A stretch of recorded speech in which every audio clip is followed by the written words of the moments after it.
The US is threatening military action in Nigeria. The stated reason is to protect Christian minorities, but that's not the real reason. Let me tell you why with a list of reasons. Number 1, Nigeria joined BRICS as a partner country. Number 2, Nigeria signed lithium and rare earth mining agreements with Chinese companies after rejecting Tesla. Number 3, Nigeria is de-dollarizing.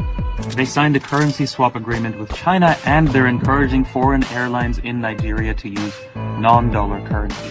Number 4, Nigeria supported Palestine at the UN. Number 5, Nigeria is a large oil producer, but they used to import the refined oil from the United States. Well, they recently opened up a refinery in Nigeria and they're stopping the oil imports from the United States. Number 6, Nigeria signed a nuclear power plant deal with a Russian company.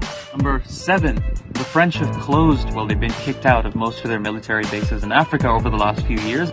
Now, the US made a proposal to put a military base in Nigeria to take the place of the French in West Africa, but Nigeria refused. Number 8, the United States is at the same time threatening Venezuela, which is a Christian country, and they're using a different excuse, but Venezuela also has a lot of oil and natural resources, so they're not even being creative with their excuses. Tie all these dots together and you have an African country that after centuries of exploitation is trying to stand up for itself. And the United States, leader of the West, does not want to let it do that. They've been unable to defeat China in the trade war, and they're realizing that they're going to have to up their exploitation game in order to compete with China and Russia in the world of tomorrow. But let's be real, they don't want to actually invade. This is just a mafia pressure tactic. What they want is for the Nigerians and Venezuelans to kick out the Chinese and the Russians, and also to offer the Americans to work with them to extract resources. I just want to point to an important difference between the United States and the Russians here. Both are ruthless great powers that will do anything to make sure their people are secure.